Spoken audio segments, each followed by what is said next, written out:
the Spirit of Watercolor with Linda. Hope you're doing well today. I'm hoping that we can get another beautiful painting going today, and I'd love for you to join me. Hopefully this will help you grow and get more of your skills in watercolor, but also create a beautiful painting. It's, again, I'm kind of in a meditative series where we do paintings that help us to be calm and restful and feeling like in a meditation state, okay? And I do meditations in the morning, so I see some beautiful scenes people put on their screen, you know, on the YouTube, and even that just calms me down. So maybe you do that too. Let me know if you do.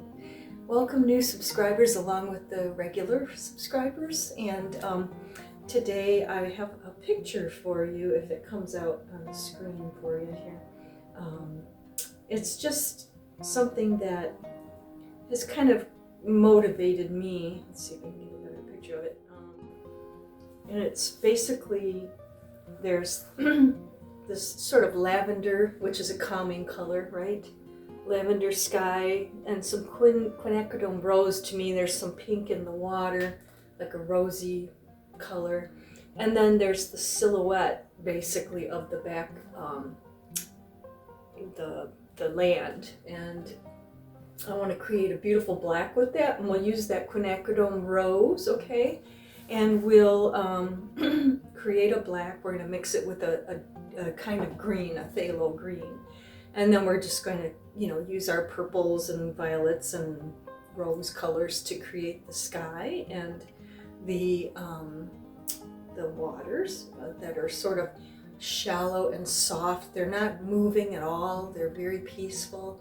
So I hope that this will be something where you can work with me a little on, you know, creating the colors, the darks or blacks, if you will, and also to work with some washes, because to create the sky and the especially the water, we're going to have to practice with a flat brush and do some flowing washes. Then we'll bring in just a little bit more color, just some of the clouds in the sky, if you will. They're almost not clouds, it's just atmospheric sort of swooshes of color. So yeah, so I hope you'll join me. I hope that we can put on that soft music again and do a very relaxing, calming, and beautiful painting today. So I hope you'll join me, and I hope if you like these videos, please like and subscribe if you haven't already, and let's keep growing in the spirit of watercolor. So here you see that I used my ruler and I just sketched out some land kind of randomly here. And then I'm pulling out my two colors, the Quinacridone Rose and the phthalo green, and I'm blending them together on my palette so we can create a dark. It's, you know, it can be called a black, but it's really a deep brown, I think, that I'm creating here. And it's a complex black, so it's interesting, and they kind of separate and come together, you'll see on the paper, and it can be very interesting, much more than just, you know, black back there. So, and then I'm getting ready here to practice on my, and of course I still use quality watercolor paper, so please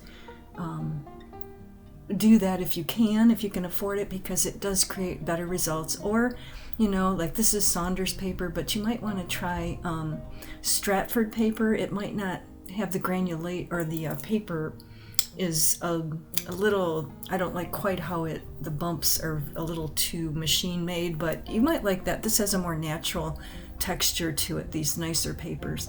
But Stratford's pretty good, and it does create nice color. The paints do apply nicely, and it's a much more affordable watercolor paper.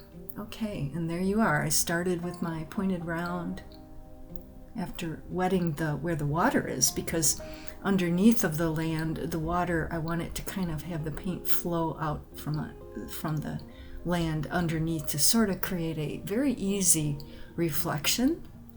If you've seen my prior videos, you'll see that I love to do this. and do it quite a lot actually, and it's different every time. Just saying, put a little bit of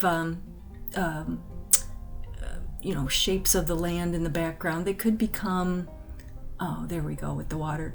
They can become little trees in the background, or just maybe even little buildings. But sometimes I like them to be a little undefined, and that's just kind of the beauty of letting watercolors kind of do what they do, and you kind of go, I think I see this or that, just like you do in the real life in the background, and you think, is that a building back there? I see some little lights, or I see something that might be trees, but it's so far away that I'm not sure, and it's okay. And it's kind of nice to create those kinds of things. Also, I go back and forth with the pure color. Sometimes I add a little Quin Rose, or I add a little green, so it kind of varies the dark. So you kind of can see that it's like a silhouette, maybe the sun setting, and you have, sometimes you see these hints of green in the landscape back there, and then sometimes it's more toward the, just dark.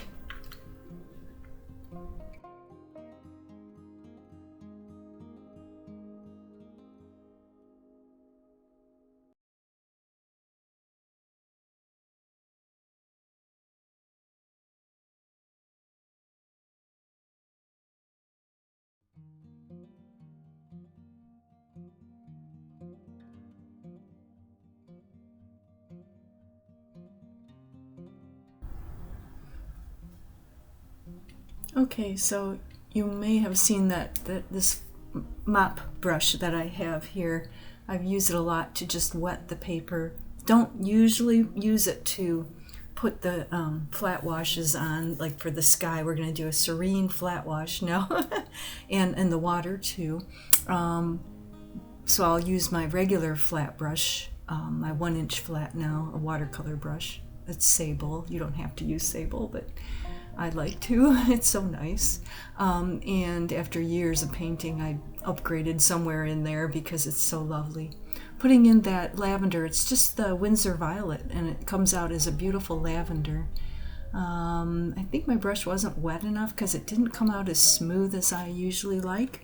And so you're seeing some horizontal lines in there, but then I thought, this is a serene painting, and horizontal lines versus the diagonal in the photograph that we saw earlier does create more of a calm. And I was going to add in these like diagonal swooshes into the sky, but I decided just to leave it, because if I start trying to fix, if you try to fix watercolor, you end up overworking things, and I wanted to keep it this soft violet. So there we are. We've got the violet in the top and the bottom. I did add a little more because I wanted a little more color there. It's very soft, but I want it there. And then I did put it in the water as well.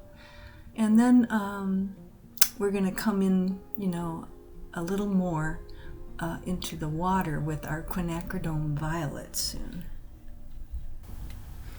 And we are going to also add the Quinacridone Rose. Okay, now I'm taking the Quinacridone Rose, and I actually heard somewhere that if you mix Viridian, which is a deeper bluer green, you'd get an even darker dark, and so it made me curious. And so I decided to create a different dark in the front. And so you'll see that it's a more, almost more toward a black or a deep gray. So I just wanted to see what would happen if I mixed my Quin Rose with this other green. I felt like the phthalo green was a bit too light for me. It created more of a brown than a dark toward the black. So, and I liked it a lot, so I put it in the foreground. I liked how it looked, and then I brought some into the background a little, toward the bottom of the land, and just to make those two unify a bit, the background and the foreground. There's the Quin Rose now coming in, and just, keeping it on that, very still looking scene, because I want serenity here, right? But just beautiful washes of color, which we're practicing here. And yeah, and I think that came out nice. Again, some lines are there, but that was more on purpose this time because I wanted the water, some of the, it's still, but there's still some very slight waves there. And of course that's wet, and so I brought in some greenery while the water at the, base of the paper here is, still wet and bringing in some foliage, but it's kind of fanning out into the water, which is creating some really lovely little not grasses, but like little bushes or, and then I'm going to also take a very thin brush, like a rigger brush, and bring in some little leaves in the water, or not leaves, but little weeds in the land in the foreground soon. Yes, I keep going back into the sky. I like those lines, and it actually looked like I was starting to have a moon up there, so it was creating itself, which I love about watercolor. And I went back in with a stiffer brush, to as it's drying down there, to just add a little more definition, even though it's wet there. Oh, there's the rigger brush, long, slim brush. You bring in some, reeds and weeds and such. I'm getting a real kind of nature-esque scene, serene nature-esque scene. And up here at the sky, I actually ended up with 2 moons, and I thought, I don't know what planet this is now.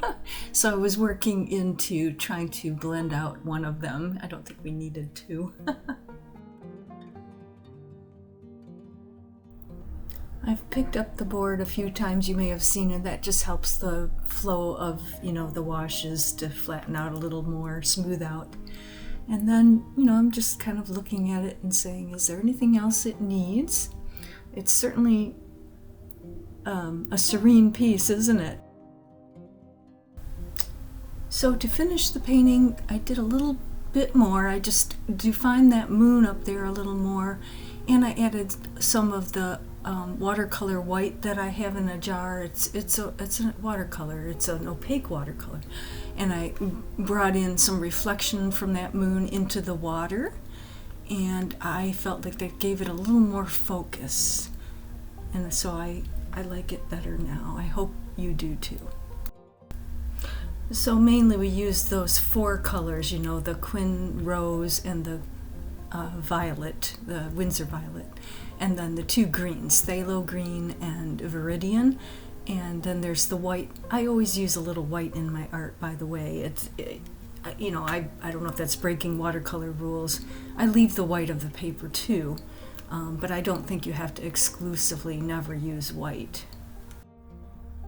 And I hope you'll keep learning and growing with me. Here we did the mixing of the opposites on the color wheel, right? The red on one side, or the purple or rose, and then on the other side the greens, and you're getting these interesting darks. That's just another watercolor. It's just a wonderful thing to know. And so I hope that you'll come back to see me again soon.